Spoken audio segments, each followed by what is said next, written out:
আসসালামু আলাইকুম। আপনারা সবাই কেমন আছেন? আজকের ব্লগে ভিন্ন ধরনের কিছু দেখাবো। আমি আর আমার বাগিনা, আমার সাথে আছে আমার কাজিন আর বোনের জামাই। আমরা সবাই মিলে চলে গেলাম এয়ারপোর্টের লাস্ট প্রান্তে, ওই যে জায়গার মাঝে বিমান ওঠানামা করে। মূলত বাগিনার খুব পছন্দ বিমান, ঠিক আছে? তো হ্যাঁ, কাছ থেকে দেখবার চাইতেছে, তাই চলে গেলাম একদম এয়ারপোর্টের লাস্ট এরিয়া। এই জায়গার মাঝে 2 থেকে 3 মিনিট পর পর বিমান আসতেছে।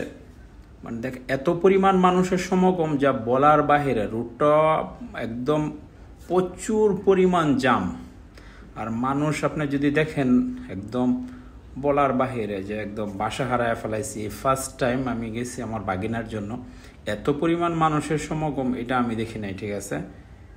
প্রচুর পরিমাণ মানুষ, ছোট ছোট বাচ্চা, ফ্যামিলি, মানে একদম যা বলার বাহিরে। একটা জিনিস মজার, যে আপনার 2 থেকে 3 মিনিট পর পর বিমান আসতেছে। ছোট ছোট বাচ্চাদের এই আর কি বেশি শখ, হয়তো মা বাপেরা এই বাচ্চাদেরকে নিয়ে যেতেছে বিমান দেখানোর জন্য, ঠিক আছে? 2 থেকে 3 মিনিটের মাঝে মাঝে বাস